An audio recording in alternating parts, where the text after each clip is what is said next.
आज की कहानी का शीर्षक है गजराज और मुसकराज।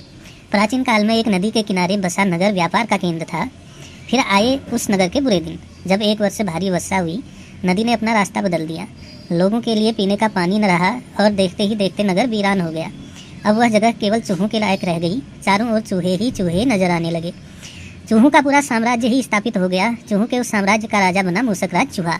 चूहों का भाग्य देखो, उनके बसने के बाद नगर के बाहर जमीन से एक पानी का स्रोत फूट पड़ा और वह एक बड़ा जलाशय बन गया। नगर से कुछ ही दूर एक घना जंगल था। जंगल में अनगिनत हाथी रहते थे। उनका राजा गजराज नामक एक विशाल हाथी था। उस जंगल क्षेत्र में भयानक सूखा पड़ा। जीव जंतु पानी की तलाश में इधर उधर मारे मारे फिरने लगे। भारी भरकम शरीर वाले हाथियों की तो दुर्दशा हो गई। हाथियों के बच्चे प्यास से व्याकुल होकर चिल्लाने व दम तोड़ने लगे। गजराज खुद सूखे की समस्या से चिंतित था और हाथियों का कष्ट जानता था। एक दिन गजराज की मित्र चील ने आकर खबर दी कि खंडहर बने नगर के दूसरी ओर एक जलाशय है। गजराज ने सबको तुरंत उस जलाशय की ओर चलने का आदेश दिया। सैकड़ों हाथी प्यास बुझाने डोलते हुए चल पड़े। जलाशय तक पहुंचने के लिए उन्हें खंडहर बने नगर के बीच से गुजरना पड़ा। हाथियों के हजारों पैर चूहों को रोकते हुए निकल गए। हजारों चूहे मारे गए। खंडहर नगर की सड़कें चूहों के खून मांस के कीचड़ से लथपथ हो गई।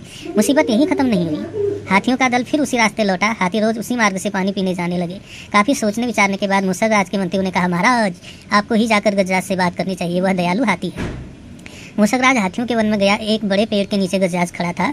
मुसकराज उसके सामने के बड़े पत्थर के ऊपर चढ़ा और गजराज को नमस्कार करके बोला, गजराज को मुसकराज का नमस्कार। हे महान हाथी, मैं एक निवेदन करना चाहता हूँ।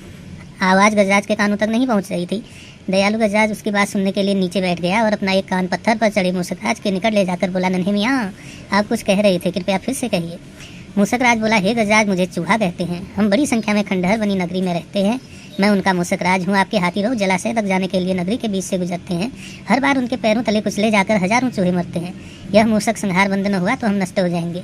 गजराज ने दुख भरे स्वर में कहा, मुसकराज, आपकी बात सुनकर मुझे बहुत शौक हुआ। हमें ज्ञान ही नहीं था कि हम इतना अनर्थ कर रहे हैं। हम नया रास्ता ढूंढ लेंगे। मुसकराज कृतज्ञता भरे स्वर में बोला, गजराज, आपने मुझ जैसे छोटे जीव की बात ध्यान से सुनी, आपका धन्यवाद। गजराज, कभी हमारी ज़रूरत पड़े तो ज़रूर याद करना। गजराज ने सोचा कि यह नन्हा जीव हमारे किसी काम क्या आएगा। सोचने केवल मुस्कुराकर मुसकराज को विदा किया। कुछ दिन बाद पड़ोसी देश के राजा ने सेना को मजबूत बनाने के लिए उसमें हाथी शामिल करने का निर्णय लिया। राजा के लोग हाथी पकड़ने आए। जंगल में आकर वे चुपचाप कई प्रकार के जाल बिछाकर चले जाते। सैकड़ों हाथी पकड़ लिए गए। एक रात हाथियों के पकड़े जाने से चिंतित गजराज जंगल में घूम रहे थे कि उनका पैर सूखी पत्तियों के नीचे छल से दबाकर रखे रस्सी के फंदे में फंस जाता है। जैसे ही गजराज ने पैर आगे बढ़ाया, रस्सा कस गया। रस्से का दूसरा सिरा एक पेड़ के मोटे तने से मजबूती से बंधा था। गजराज चिंघाड़ने लगा।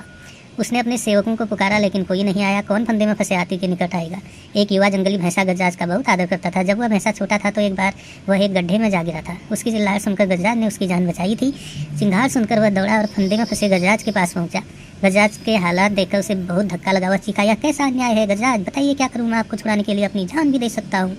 गजराज बोले, बेटा, तुम बस दौड़कर खंडहर नगरी जाओ और चूहों के राजा मुसकराज को सारा हाल बताना। उससे कहना कि मेरी सारी आस टूट चुकी है। भैंसा अपनी पूरी शक्ति से दौड़ा दौड़ा मुसकराज के पास गया और सारी बात बताई।